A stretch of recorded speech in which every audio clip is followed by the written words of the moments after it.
Esta exposición tiene como finalidad, forma parte de un conjunto de exposiciones que se van a hacer sobre las ciudades gallegas.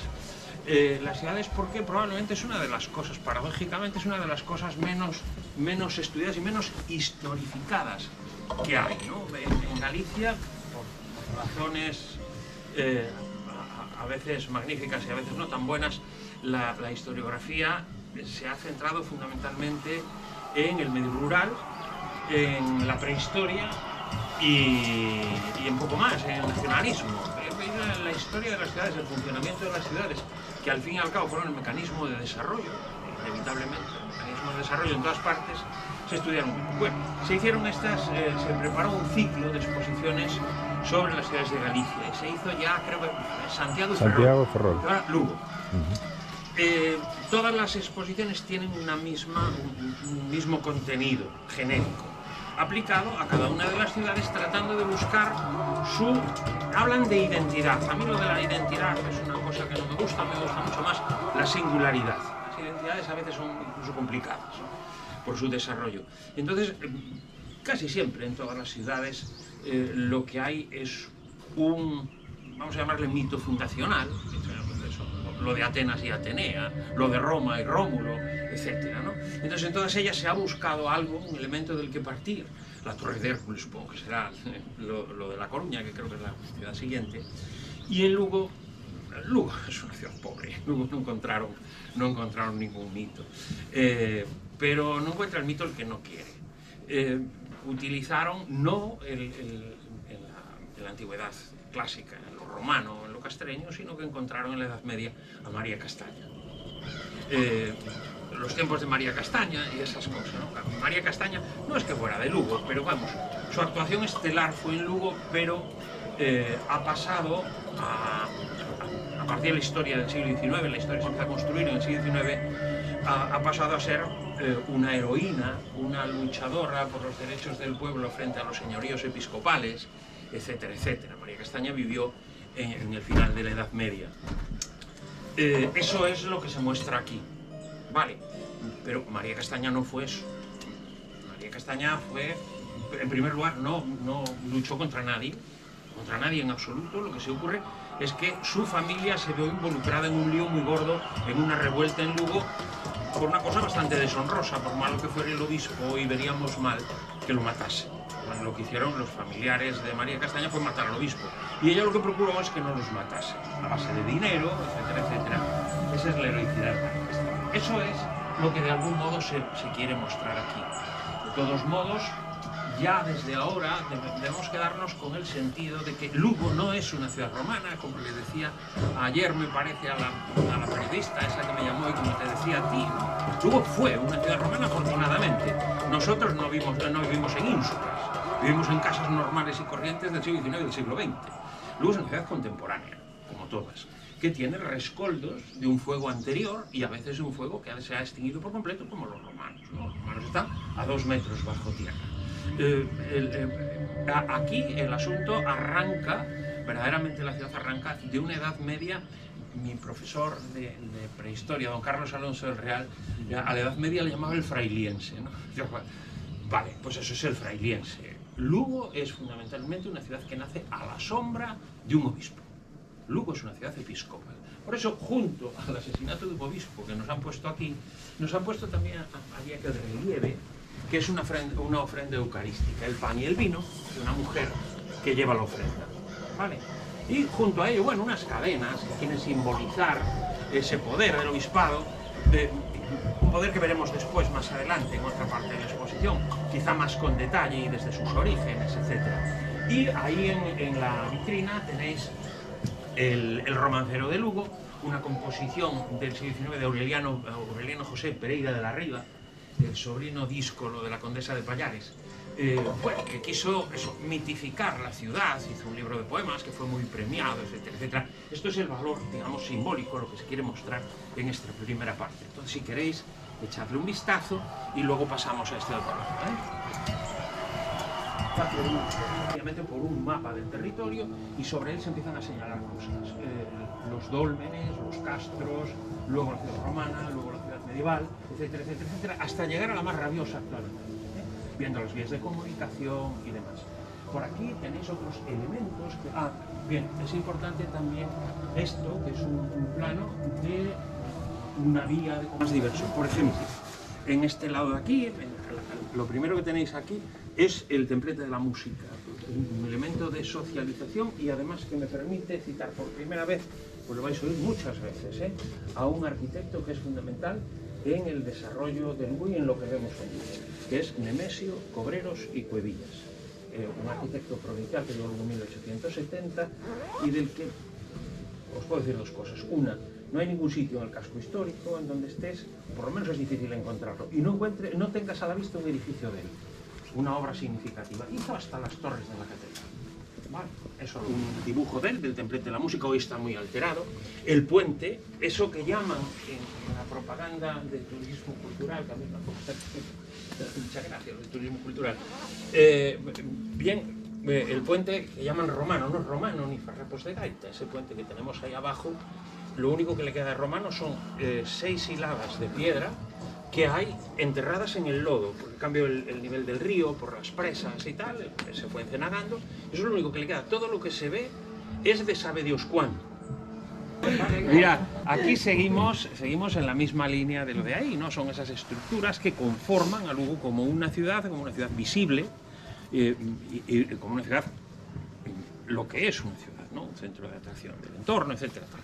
Y seguimos con el agua. Ahí tenéis uno de los mascarones de la desaparecida fuente del obelisco en Santo Domingo, cuando se hizo en torno a 1860, es del 50 y tantos, la primera acometida de hierro, de fundición, para que el agua llegase más limpia.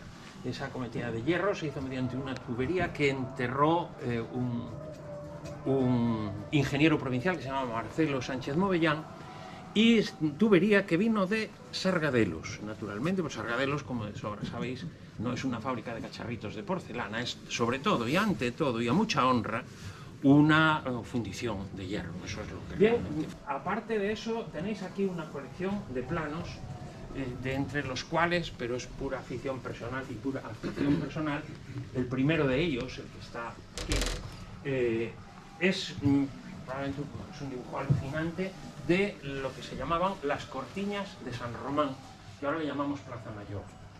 San Román, luego se llamó Plaza de la Constitución, Plaza Mayor, etc.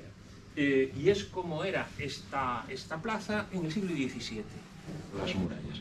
Y las murallas empezaron a caer. ¿Por qué? Porque las ciudades necesitaban el espacio y empujaban, pero Lugo no lo necesitó nunca. Nunca. De hecho, sigue Lugo teniendo un espacio enorme sin construir dentro de la muralla. Llegó hasta hoy, que la muralla ha saltado la ciudad, ya va en el quinto pino, y sin embargo ese espacio está ahí, ¿no? Para cuanto más en una ciudad que en 1905 tenía 10.000 habitantes. Lugo no tenía más habitantes que eso. Entonces, lo que sí había era la corriente de decir que la ciudad no crecía porque la apretaba la muralla. Hostia, los tenía acojonados. La muralla aprieta lo mismo ahora que apretaba entonces, pero es una tontería. Decían que si era insana, que si no sé qué. Y en el año 5 hubo lo que yo creo que es el último intento serio de tirarla, si no toda, por lo menos en buena parte. La parte que se pretendía tirar iba desde la Puerta de San Pedro hasta la Puerta de San Fernando. Y la idea, ¿cuál era? Decía la prensa, tiramos la muralla por ahí y Lugo se abre a la estación. A la estación que vienen los forasteros y van a ver las casas de la calle del Progreso, de Manuel Becerra, que se llamaba entonces, con sus jardines. Y hay un huevo de paloma. Lo que querían era conseguir solares por el otro lado, hacia la ronda. Vale, afortunadamente la muralla no se tiró. Lugo, si no tiró la muralla, es porque era una ciudad pequeña y pobre. Punto. Y no había posible. Rolf Codina, el veterinario cuando andaban en ese lío, escribió un artículo en un periódico que luego lo veremos, está allí expuesto, un ejemplar, se llamaba La Idea Moderna. Y publicó un artículo en que se titula Una cuenta alrededor de la muralla. Y la cuenta alrededor de la muralla dijo, sea la muralla un prisma de tanto por tanto y por tantos kilómetros de largo, tiene tanto volumen. Sean los cubos semicilindros de tanto por tanto por término medio, eso me da un volumen total de materiales de tantos miles de metros cúbicos. Teniendo en cuenta que la muralla la tenemos que sacar de ahí en carros, cada carro lleva aproximadamente pim pam. Pues tendremos que sacar tantos carros, a tantos carros diarios, estaríamos 86 años en sacar la muralla. Y a la empresa no vale la pena. Lo que no se dieron cuenta los lucenses, y me fui a dar cuenta yo, es que se equivocó y le puso un 0 de más. Arrastró el error y eran 8 años. Yo creo que si se llegan a dar cuenta la tienen. De todos modos, que somos una rara mezcla, como es casi todo el mundo, ¿no? O sea, ahora que dicen, oh, vienen los árabes y vienen los africanos y vienen los nuevos bárbaros. Bueno, pues sí, aquí estamos llenos de bárbaros. No olvidemos que detrás de los centroeuropeos vinieron los romanos y después de los romanos vinieron los bárbaros. Concretamente a Galicia nos tocaron los suevos, dispensando la palabra. Y aquí lo que pretenden mostrar es eso, ¿no? Aquí está la romanización y aquí está, por ejemplo, la pervivencia de las deidades indígenas.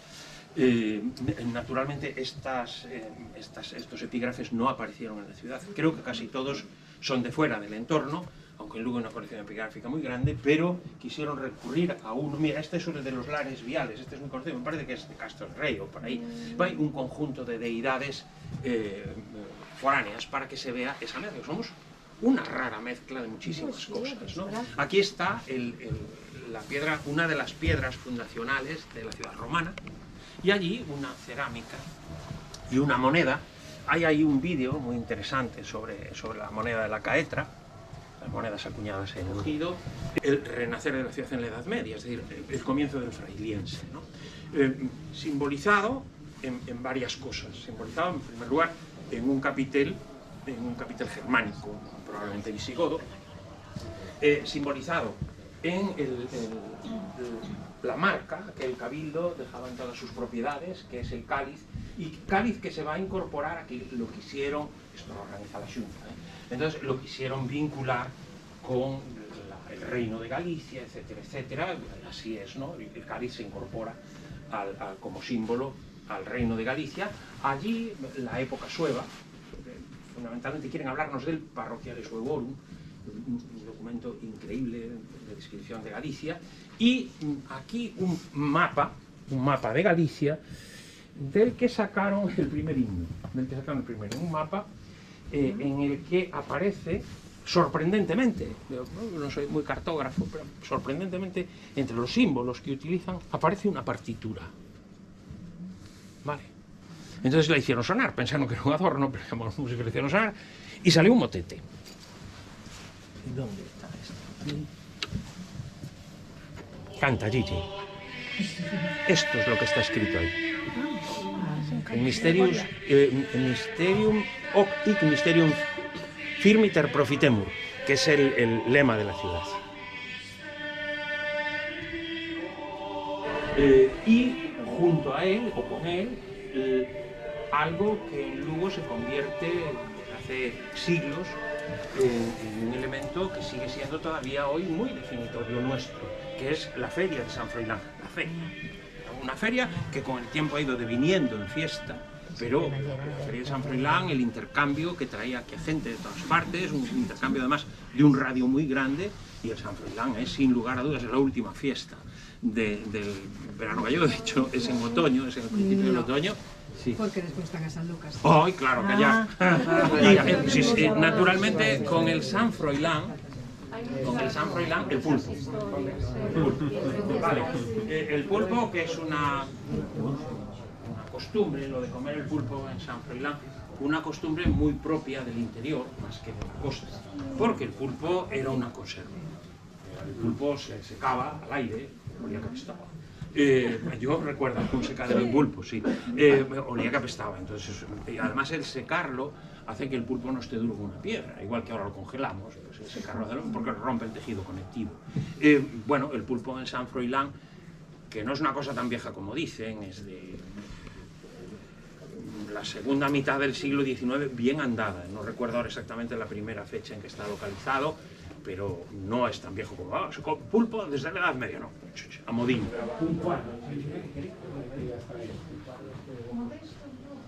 Sí,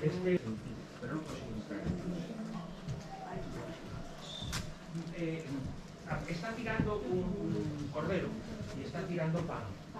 Bueno, porque luego estaba cercado, ahí viene la leyenda del obispo, del apellido Bolaño. Bolo y Año. Sí, pero bueno, es una mentira.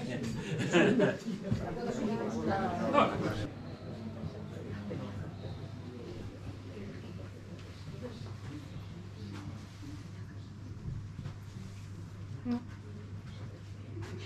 alguna. Y después, aparte de esos materiales, la arquitectura racionalista, porque parece que en Lugo, entre los romanos y cobreros, hicieron todo. No, después vinieron los arquitectos racionalistas, ahí tenéis obras de Maqueira, las puertas de los portales, que hay verdaderas preciosidades.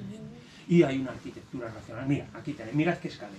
Sí, llama la atención. Vale, es un usillo, no para caerse, porque como tropiezas en el escalón de arriba, Dios mío, te estorban las estrellas para vueltas. Sí. Esta es la casa, aquella de allá, es la casa de la Plaza Mayor, esa tan discordante que hay con toda la zona del paseo, que es una casa racionalista metida en medio de las casas antiguas, pero la casa en sí misma es preciosa, es como una enorme bisagra. Bueno, eso por un lado. Por otro,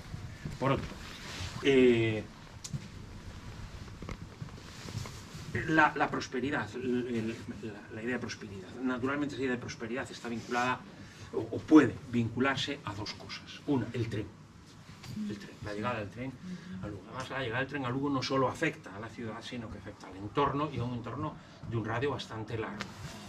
La llegada del tren, el tren llegó en 1875, pero solo desde La Coruña a Lugo.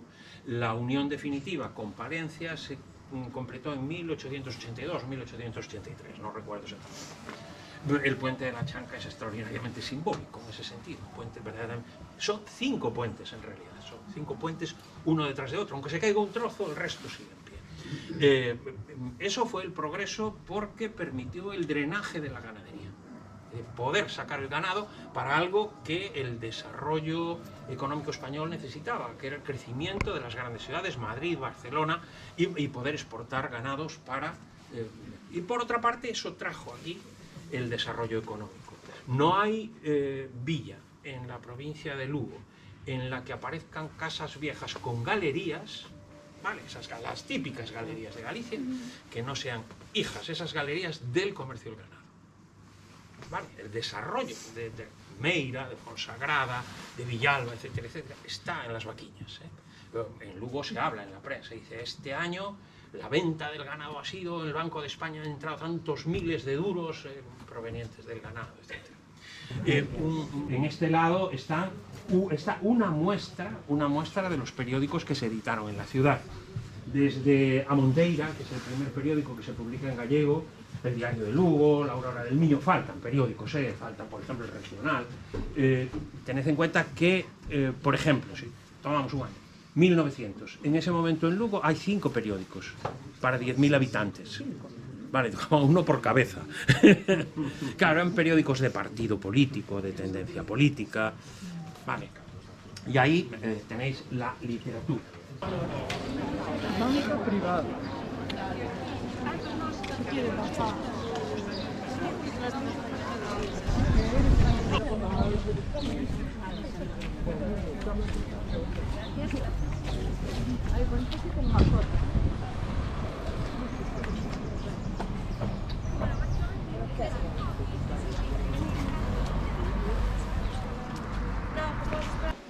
Siamo tutti? Estamos todos. Todas, sí. Vale, pois moi ben, benvidas ao Bello Cárcere de Lugo. Meu nome é Patricia. Se tedes calquera dúbida podesme interrumpir sin ningún problema. Imos ter que facer a visita máis breve do que en realidade, porque, bueno, estamos a piques de pechar en breves, pero, bueno, piques de pechar. Bueno, piques, as dúas que estamos, pero, bueno. E nada, non sei se coñecedes algunha, bueno, lestedes algo sobre o Bello Cárcere. Non sei nada. Nada de nada. moi ben, era florido. É de finais do século XIX. Inaugurouse no ano 1887 e pechou como cárcere no ano 1981. Case 100 anos en funcionamento. Esta prisión construíuse debido a unha reforma penitenciaria que sucedeu en todo o territorio español, que xa viña dende a segunda metade do século levándose a cabo esses cambios, modificouse o Código Penal e modificouse o sistema carcelario para iso. Entón, os cárceres pasaron de ser cárceres de aglomeración, nos cales os presos en moitas ocasións convivían todos xuntos en estar clasificados por delitos, as súas condicións higiénicas de salubridade non eran boas e a seguridade destes propios cárceres tampouco eran a máis adecuada. Pasan a ser cárceres do modelo celular, que quere dicir do modelo de clasificación individual. Entón, a partir de entonces, todos os presos tiñan que estar ben clasificados e demais. Tamén pasan de ser meros depósitos, porque ata entón o Código Penal o que reflectía, digamos, eran as condenas físicas, as condenas de desterro, as condenas, incluso ainda seguía tipificándose a condena de a pena de galeras, cando, bueno, xa as galeras xa pasaran a mellor vida. Bueno, pasan a ser esas condenas de tempo, que en Europa xa levaba bastantes anos xa instaurado. Entón, para iso, incluso, foi na monarquía de Alfonso XII, que acá comezou este cambio, digamos que se mandou xente a inspeccionar os cárceres europeos, os cárceres celulares europeos, para ter exemplos, modelos a seguir. Entón, o noso cárcere segue o modelo inglés chamado panóptico. O panóptico foi diseñado por un filósofo e xurista chamado Jeremy Bentham. Foi un libre pensador daqueles tempos, un home que chegou a ser fundador da University College en Londres, que diseñou este modelo pensando en que os presos se sentían vixiados en todo momento, como que eran mellor reconducidos, non? Como aínda hoxe en día, bueno, ese modelo deu que pensar, foron filósofos viñeron detrás, como Miguel Foucault, que tamén estudou sobre esta teoría, e hoxe en día, que sería o noso gran hermano? Digamos, que sería polo cal nos reximos ben, non? Ou nos comportamos en unha sociedade di que debemos comportarnos, non? Pois as cámaras, non? É dicir, todo isto derivou diso. De feito, bueno, Jeremy Bentham escribiu un libro que está publicado, nos témolo na biblioteca de consulta, que é Panóptico, Vixiar e Castigar. Vale, para que vos fagáis unha idea. En que consistía? Cal era a característica principal deste modelo de construcción, digamos? Pois era construir en forma de círculo. Entón, as celas tiñan todas que converxer radialmente hacia unha zona central. Nesa zona central situaban a torre de vixianza, a garita de control. Entón, dende a garita, cunha súa mirada podían ver todas as celas. Era moi sinxelo, moi efectivo, porque con un só vixiante tiñas todo baixo control. Ben, pero que pasaba? Que este modelo era moi custoso tamén de realizar.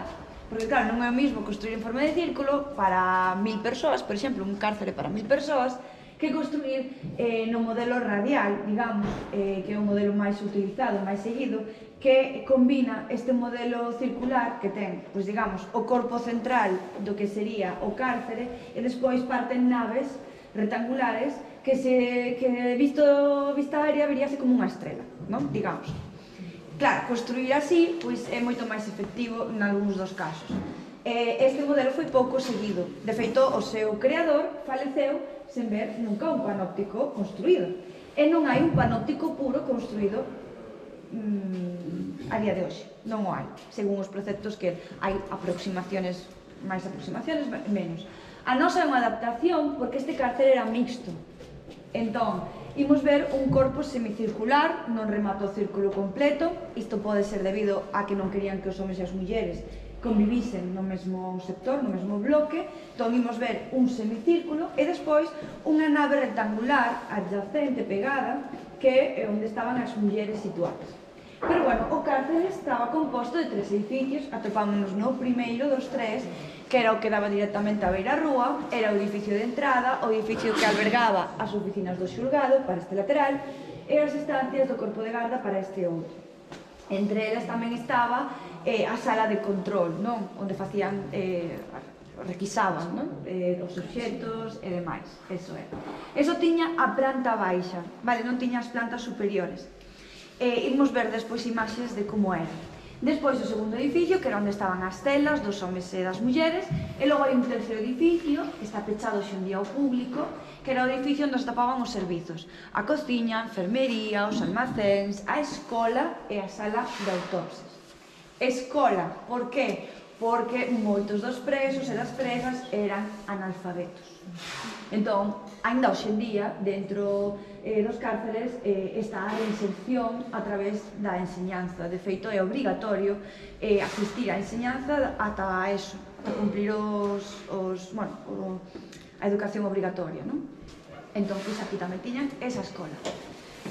E, bueno, imos a pasar, entón, bueno, este primeiro edificio está totalmente remodelado, non conserva nada do orixe, porque cando pechou o cárcere estaba moi ben situado, moi preto de outras dependencias municipais, e foi utilizado como a comisaría de policía local, despachos de concellerías, para outro tipo de usos, non? Administrativos.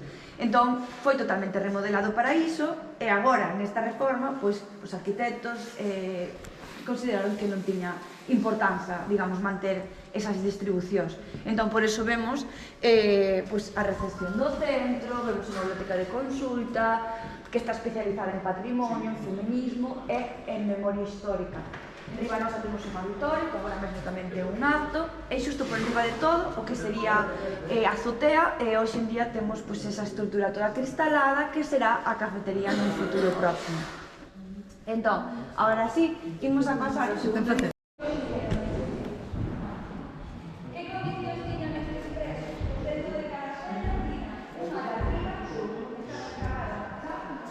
En 1912, aquí hay la cárcel, el seminario y por un carreiro que estaba allá adelante, eso era todo, y allá atrás el cementerio.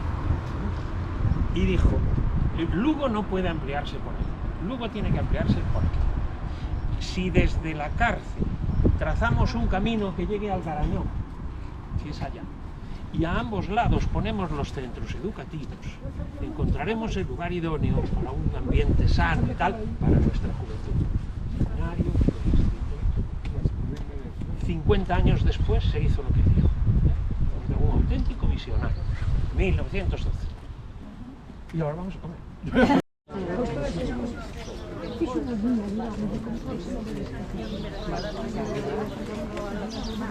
Deu unha explicación comigo que foi importante. Pues sí que me das la espalda, Mari. No lo sabía. No sabía si me está muy caro.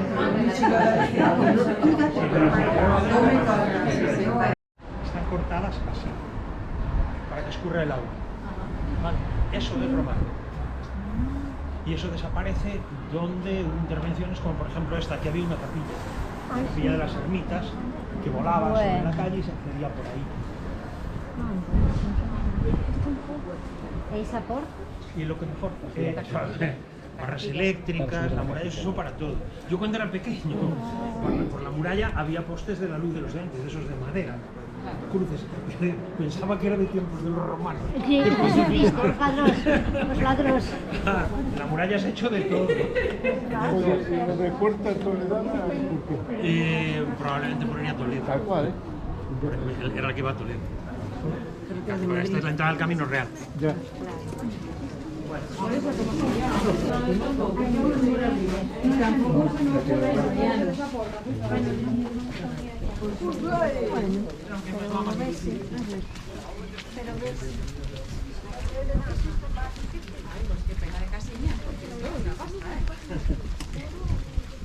Mira, esto que veíamos en una foto por la mañana. Sí. Sí, por eso no tengo mucho miedo. Bueno, Sí, pero... forma de hacer. Mira, yo lo único que quería que vieseis era esto. ¿Y esto? Eso son las escaleras. Otra vez.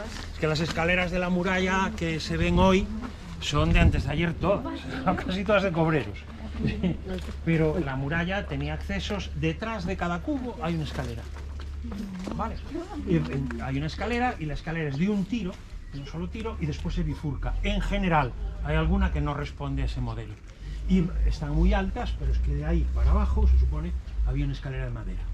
Pero una escalera en condiciones, ¿no? Y después el sistema constructivo, y que bien se ve, me salió redondo. Mira, sí, es que estas cosas hay que tener cuidado con lo que se inventa. La muralla se hizo por módulos, que debían ser módulos encargados a un taller, 8 o 10 individuos, 20, 40, yo que sé cuántos, ¿no? Y encargaban a muchos talleres y construían módulos, y el módulo es un cubo y los laterales, y cada módulo se ve.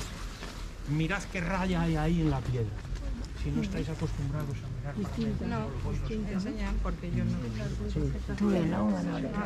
Sí, sí que se ve, sí. Esa división. Habida cuenta además de que lo que mejor se conserva en la muralla es la parte interior, la parte exterior. Sí, eso se ha caído demasiadas veces. Yo es que recuerdo en los años que tengo caídas de la muralla, derrumbes y grandes, caer un cubo entero a la ronda, enterito, 5, 6, 7 veces. Entonces, en los 1800 últimos años, pues que de la muralla romana, lo de dentro debe estar guay. Eso es, los arqueólogos se vuelven locos por meter ahí la piqueta. Y la parte de dentro está muy bien, pero la parte exterior le llega. Bueno, yo lo que quería que vieseis era, para que veáis una escalera, ya veis, hay uno en cada cubo, va apareciendo uno. Empezaron a aparecer en los años 60, con derrumbes de los y apareció así. Tenía 2 cubos, probablemente no, seguro. Tenía 2 cubos, pero los cubos se han encontrado aquí dentro, son medievales. ¿Vale? Y lo que veis hoy, este Varela Villamor, un constructor de Lugo de toda la vida, son de hormigón, que hormigón puesto. Y lo digo porque este se ha excavado, hubo un problema, no sé cuál fue, y lo excavaron. Y esta puerta es nueva, esta puerta es una puerta del siglo XVIII, del Camino Real de Carlos III. ¿Vale? Que fue cuando se hizo la capilla, que os decía abajo, y demás. Vale, sí, es decir, el entorno de la catedral y la zona de allá que veremos luego. Hasta que en el siglo XIV se empezó a poblar esta zona a costa de los conventos, y empezó a generarse un núcleo burgués, que es el que va a dar lugar al ayuntamiento de Lugo. Siendo Lugo una ciudad episcopal, aún así constituye un ayuntamiento burgués, y esto se le llamaba el Burgo Novo. Burgo Novo, es decir, ¿qué era Lugo? Lugo era un espacio que estaba cerrado por una muralla muy vieja. Vale, pero dentro de la muralla muy vieja había 2 núcleos de población, siglo XIV, uno que se llamaba Burgo Bello, que estaba allá, y otro que se llamaba Burgo Novo, que era este. Y es esto que veis aquí. Ahí tenéis las pizarras de... esas sí que son las pizarras de la exposición. Y entre un burgo y el otro no había nada. ¿Vale? Había un espacio libre, que le llamaban, era una cortiña, se llamaban las cortiñas de San Román, porque ahí había una iglesia, San Román, sí, las cortiñas de San Román, que hoy es la que se pone una vez más. Y aquí tenéis el estaba. Así que es donde se conserva, hay un bar aquí que se llama Cova de Neiva, y en la parte de atrás tiene la cova. Y la cova es el adarve de la muralla taladrado, está dentro de la muralla, está aquí debajo. O sea que estamos ahora en una rectificación. Sí, sí, la muralla es exterior, la muralla va por ahí debajo, sí, ¿no? sí, sí. Iba. En algunos sitios se conservan trozos, pero vamos.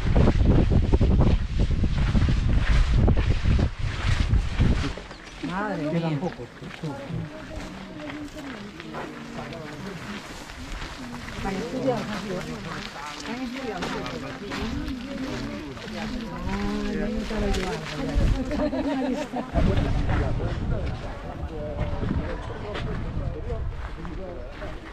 Metros interiores,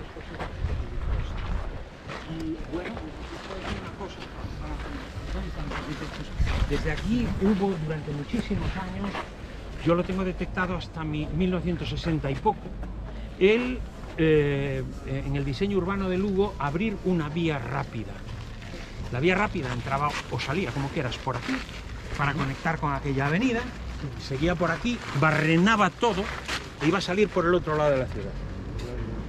No le hizo, afortunadamente no le hizo. Pues además tú no sabes lo que barrenaba por ahí. Por aquello es entrar en el Burgo Bello, la parte en el borde oriental del Burgo Bello, y arrasar. Eso era el proyecto era ese. Aún hay un sitio al lado de allá que se nota. Miranda, ¿te das cuenta frente al gobierno civil que hay allí un entrante?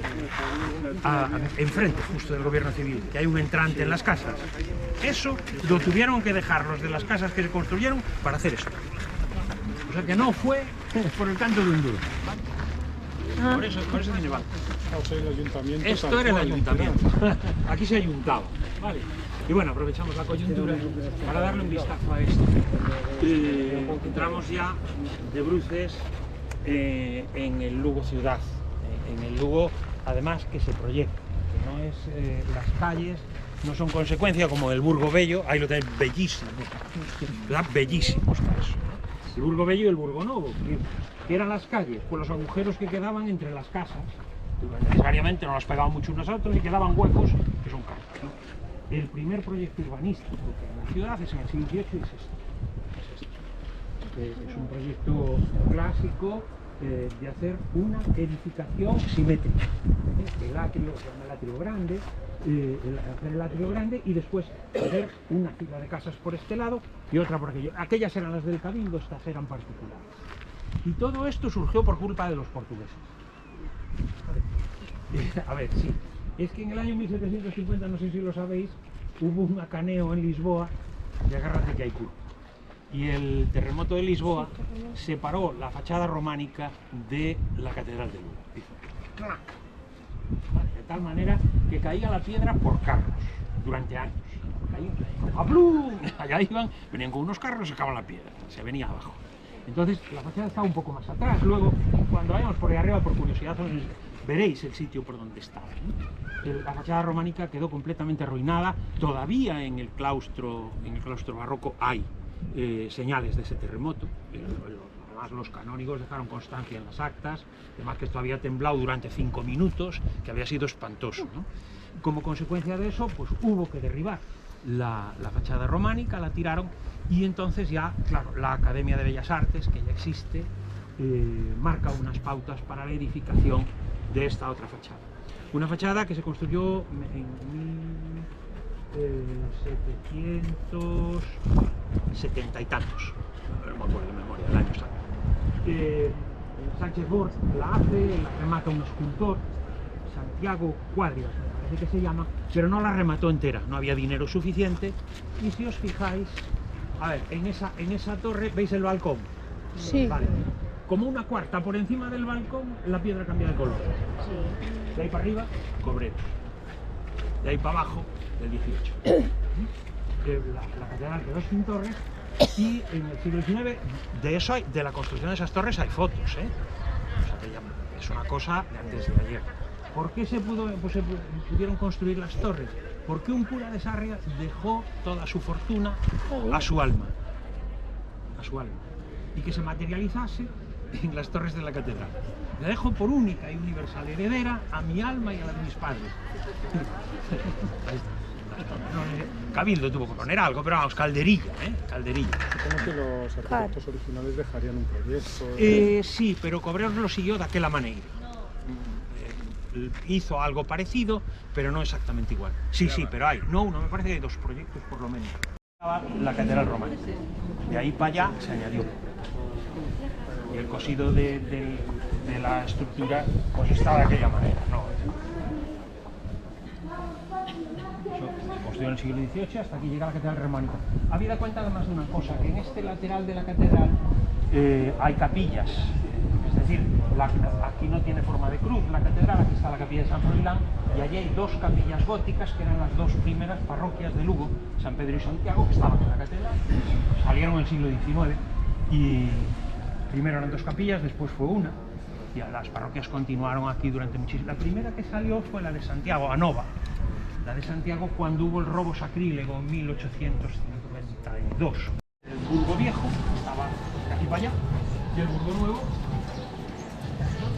un espacio vacío que con los años, con el comercio que se realiza aquí, etcétera, se va colmatando de edificaciones alrededor. Recordad que aquí había un comercio, muy grande, llegaba más allá, ocupaba mucho espacio. Y se configuran una plaza que es nuestra ágora. Este es el corazoncito de Lugo, ¿no? Con independencia de lo excéntrico que está dentro de la muralla y con Lo que querían abrir. el casco amurallado, con respecto a Lugo es muy excéntrico.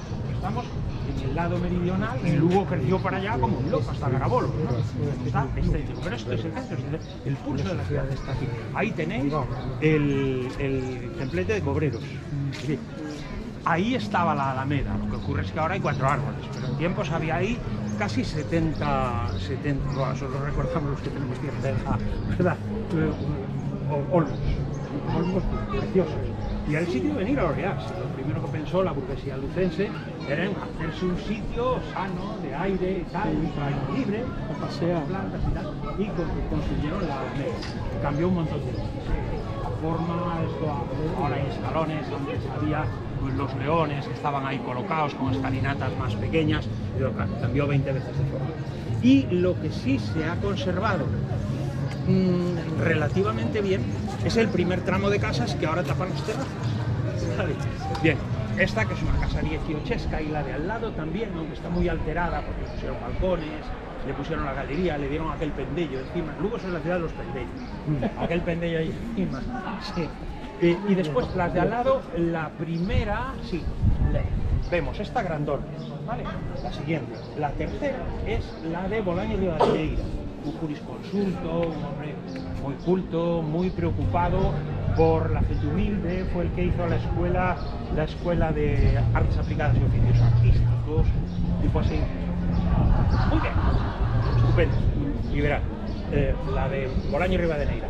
La siguiente la construyó un ferretero a años 1860-70. ¿Vale? Por ahí.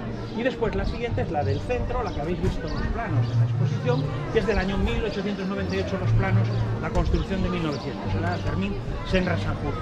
El resto de las casas hacia arriba eran las casitas pequeñas de toda la vida, las viviendas tradicionales, unas casas bajitas con una sola planta, preciosas, que en un momento determinado las tiraron e hicieron esos mostrencos racionalistas que, por otra parte, son unos edificios soberbios, pero soberbios. Vamos hacia arriba y hablamos un poco de la... Bueno, de hecho, la primera casa que construye es en 1850. Del 36 al 55 y no hay nada. Dicen por ahí que le pusieron el nombre de Isabel II, la calle de la reina Isabel II, porque Isabel II vino por aquí cuando llegó a Lugo desde La Coruña en 1858. No la podía entrar, esto era el monte. Imposible, atropellada ya. Vale, no, de eso nada. Bien, y el primer nombre que tuvo esta calle naturalmente fue Calle Nueva. La calle es Calle Nueva. El segundo nombre es Calle Cayuela. Hay un en Viveiro. La calle Cayuela, es el mismo. Cayuela. Sí, cuidado que esto es peatonal. Peatonal quiere decir que no hay aceras y se va. Hay que andar con ojo. Bien, Joaquín Cayuela Navarro era un individuo murciano de Totana que en su juventud, tenía 16 o 17 años, se enroló en la Guerra de la Independencia. Estuvo en el sitio de Zaragoza. Se tuvo que exiliar a Francia. Claro, naturalmente en 1840, el golpe de Espartero, el progresismo al poder, Calle Cayuela. Es el primer nombre que tiene. ¿Cuándo le ponen Calle de la Reina? A ver, a partir de 1850 aproximadamente empiezan a llamarse. ¿Pero por qué? Porque se ha perdido el nombre de Cayuela. Como es una calle que no tiene casas, pues se pierde el nombre. Empiezan a decir que si es la calle de la Reina y en la calle de la Reina se hace tal cosa y tal, pero bautizada no está. Realmente cuando le ponen Calle de la Reina es en 1876, después de la República, porque durante la República se llamó Calle Libertad por primera vez. En la Segunda República volvió a llamarse Calle Libertad. Entonces en 1876 le pusieron Calle de la Reina. Vale. Y del otro lado lo que se llamó el Mercado de Banquetas. Y por aquí se extendía el mercado, hay fotografías preciosas de Santo Domingo, ahí estaba la fuente del obelisco, esa que está el mascarón en la exposición, estaba ahí delante del convento. Entonces esto se constituyó en espacio mercantil, Y allá arriba, en el lomo de la calle, ahí es donde os decía que el asfalto, lo vi levantar, levantaban el asfalto y debajo había una calzada Flavio, por el arrasamiento que hay. Esa calle, bueno, se llamó en origen calle de la Estación. No necesito decir para qué servía. Vale, es la calle que se abrió en la ciudad para bajar a la estación. Y naturalmente también tardó muchísimos años en construirse. Y lo que sí, esa calle se institucionalizó para el Estado. Es decir, ahí se vino la Telefónica cuando era privado. El gobierno civil. ¿Recordáis la farmacia de la salud? Cuando estaba ahí, sí. Ahí estaba el gobierno, una casa preciosa. El gobierno civil, telégrafos, correos. ¿Vale? Esa calle vino para eso. Habida cuenta que además en la calle, en el carril de las Campanas, que era el nombre primitivo de la calle del Progreso actual, la que entra por allí, estaba el cuartel de la Guardia Civil. Esa era una calle vieja. La que os digo, que hacía la paralela de esta, está la cruzada, aquella daba a la estación. La puerta de la estación es la segunda puerta de la estación. La primera la hizo Cobreros, porque está, y la segunda se hizo en 1917 porque Cobreros le salió pequeño. Era más estrecha que la calle. Pero bueno, un pequeño detalle que no pasa nada. Vamos entonces a San Marcos. Y es que desgracia, y es Sí. Y los pisos son preciosos. seguro. Aquí había un piso, había un oculista que era muy amigo de mis abuelos, don Pablo, y opiné a veces, bueno, un piso solemne, era como un palacio. Claro, y además no poder aprovecharlo para todo. Sí, pues de momento ahí está en Pantanama.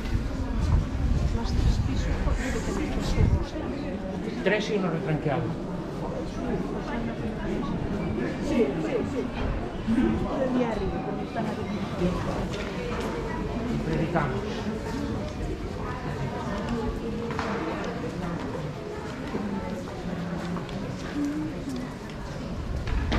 Vamos a los árboles.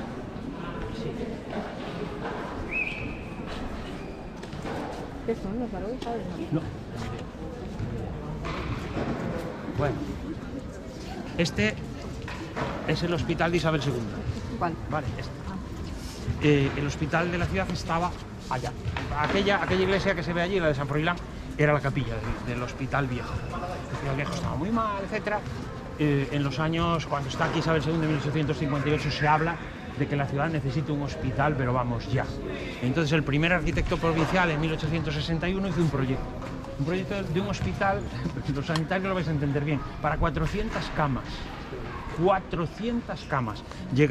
Llegaba esta línea y ocupaba lo que ocupa ahora, pero llegaba un poco más atrás, dando casi con la muralla. Era algo descomunal, pero inmenso, naturalmente. Entonces, Ángel Cosín, el primer arquitecto, hizo el proyecto, un proyecto muy sobrio, no tenía esa fachada ni muchísimo menos, y el segundo arquitecto provincial, que fue Rafael de Luque, en el año 1869, le encargan otro proyecto, pero ya a la mitad, ¿vale? Lo retiraron de la calle y desde luego ya el interés por un hospital había cedido y dijeron que los hospitales eran para los pobres que se jodan. Y nosotros aquí vamos a traer el instituto, que eso sí que es bueno para nosotros y demás. E inmediatamente la Diputación. Entonces, el instituto acabaría ocupando el lado de allá y estuvo ahí hasta 1950 y la Diputación ocuparía el lado de aquí. ¿Vale?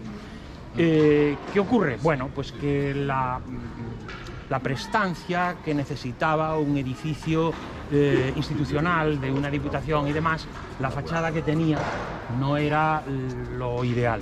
Y entonces Nemesio Cobreros le arrimó eso. Está literalmente arrimado, ¿eh? Detrás de eso está la fachada original, escondida, está tapada. Estamos hablando de 1869, pero el edificio se acaba en 1873. En 1873 vino el instituto para allá, en septiembre. Y unos meses después, un mes y medio después, viene la Diputación. ¿Qué instituto? El Instituto de Lugo, no había masculino. Era actualmente el masculino. Bueno, el masculino y el femenino, Sí, pero... porque era el instituto. No había ni chicos ni chicas. Las chicas empezaron a venir cuando se matriculó uno. No hubo... Eu acórdome que, bueno, sería logo anos despois dos que usted dice, Sí. porque o lupus era o masculino, Sí. e o femenino era os ollos grandes. Sí. Pero eso é moito despois. Sí, pero eso es después de la guerra. Dicindo, estou preguntando por eso. Después de la guerra.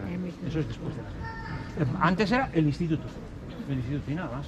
Chicos y chicas y quien fuera. Bien. Repito, 1873. ¿Vale? Bien. En 1875 se construyó esa casa. ¿Vale? Y 4 años después estaba la calle construida. Es un auténtico boom inmobiliario. Y de nuevo, la desamortización. Eso era la cortiña del convento de los dominicos que está detrás. Eso y toda la vuelta por allá, etcétera, etcétera. Y esto lo había comprado con un testaferro la condesa de Pallares. Y la condesa de Pallares fue quien lo parceló y lo fue vendiendo. Pero además se vendieron todos los solares en 3 días. Fue una casualidad, un día en el archivo mirando escrituras notariales salió uno, y otro, todas seguidas las escrituras de venta. Lo vendió en un momento para ella muy curioso, ¿no? Porque se estaba ciscada con el marido. Entonces el marido llegó un momento en que le cedió para votar. En aquellos momentos una mujer vender su patrimonio pues no podía, y él le cedió y le concedió permiso en Madrid de notario para que pudiese vender. De la separación nadie piense mal, ¿vale? No había mujeres de por medio, había baraja.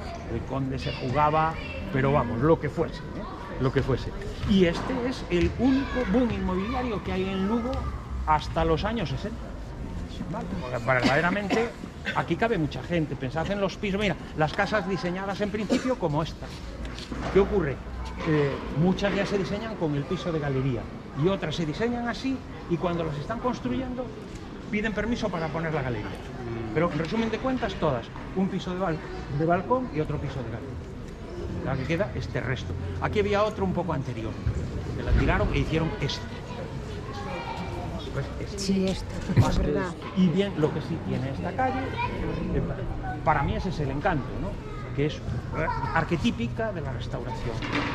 El edificio institucional de un lado tiene como 2 fachadas, una fachada por este lado y otra fachada, la fachada burguesa, de este otro lado. Y una fachada homogénea, sin ser igual, pero es homogénea. Vamos, a mi entender, muy bien conseguida. Las casas casi todas están de 2 en 2 o de 3 en 3 iguales, si os fijáis. Y el elemento que más varía en ellas son las galerías, que están bastante bien conservadas, se atienden bastante a lo que a cómo fueron construidos los cuarteles de Pierpeón. Lo que me interesa a mí es que aquí lo que se hizo en esta idea de ir generando la cuadrícula, pues abrir una calle por allá abajo, más abajo,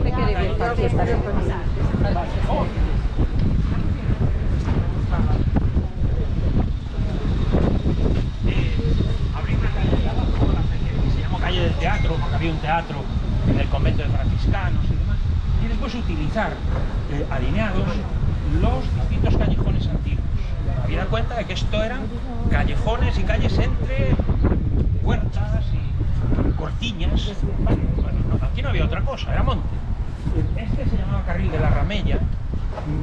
Remellar es sacar lo que queda de carne y grasa a la piel una vez que desollas el animal, para curtirla. Vale, aquí las curtidurías estaban por ahí por la zona del Rato, pero en un momento determinado estuvieron en la ciudad y de hecho había tenerías donde está la tinería, ¿vale? La calle de la tinería. Bien, la ramella un carril y va dando bandazos, aún se conserva un bandazo de eso. La siguiente se llama calle del cuartel a veces, otras veces callejón Curtino. No sé de dónde viene ese nombre. Y la siguiente, por orientación, se llama calle del Sol. Calle del Sol. Lo que ocurre es que los cuarteles suelen traer aparejado el mujerío. Y la calle del Sol era un putiferio, pero vamos, inmenso. De tal manera que los vecinos honestos que veían aquello y tal decidieron cambiarle el nombre cuando la República, y estuvieron pensando en cambiarlo primero, poner calle de la Luz, para ponerlo opuesto. Pero acabaron poniendo calle de San Froilán. En mi casa se sigue llamando calle del Sol. Pero bueno, y lo que sí es cierto es que estas calles, siendo aquella es la última puerta de la muralla. La que viste es el plano, ¿vale? Pero es que esta calle tiene algo así como 2 tramos. Esta parte de arriba es la que corresponde al viejo callejón de la Ramella, pero desde la Rua Nova, es decir, la segunda calle hacia abajo, no había nada. Ahí había un tapón, casas, que abrió López Pérez para salir hacia el hospital por la puerta de la muralla. Y se llama calle Montevideo. Esta es Nicolás Rivadeneira y calle Montevideo. ¿Qué ocurre? Que estas calles proyectadas en la época de la Restauración empezaron a llenarse al final de la Restauración y durante la República e incluso después. Y por lo tanto aquí es donde está el mejor muestrario de edificios racionalistas. sí, ahora van ahí, ahora eso ya varió mucho. Sí, vale. Pero... pero esto es una construcción, sí. Aquí, sí, quizá un poquito más allá, pero sí. Porque es que esto era el solar de los dominicos y este era el solar de los franciscanos. Entonces en el solar de los franciscanos y en el convento se hizo el teatro y se puso la inclusa. Y al de los dominicos se llevó el hospital y cuarteles. Había cuarteles por todos los conventos. Antes de ver lo de ese. No, eso es anterior. Pero es que ese cuartel era de invarios. Entonces, en tiempos de guerras carlistas y demás, se habilitaba como cuartel casi cualquier cosa. Incluso traían el almacén de la pólvora, lo traían a la ciudad, que eso era un menudo atrevimiento. Se construyó en 1905 y solo tenía el primer piso. ¿Qué ocurre? Que en el año 28 ardió hasta los cimientos, pero hasta los cimientos. Era modernista, tenía una cúpula de base rectangular preciosa y bueno, lo afrontó después Peregrín Estellés, le puso aquella cúpula ahí abajo y en los años, finales de los años 50, porque eso tengo yo un recuerdo así vago, pero lo tengo, se le dieron esos dos horrores que le pusieron encima, pendentes, y después le añadieron esto por detrás. Pero bueno, ahora es de la iglesia, porque la viuda de Velarde era muy piadosa y se lo dejó a la iglesia. Amén, Jesús. ¿Eso fue residencia de estudiantes? Sí, lo llevaban unas monjas. Claro, pasó a la iglesia, la propiedad es de la iglesia. Y bueno, aquel rinconcillo que se ve allí, que entra por detrás de Zara, para entenderlo, ¿no? Aquel rincón que se ve allí es lo que os explicaba, que todavía en 1960 lo dejaron, ese hueco, para poder enfilar para allá con la calle y tirar con todo. Para hacer esta línea recta y unir con la avenida Ramón Ferrey.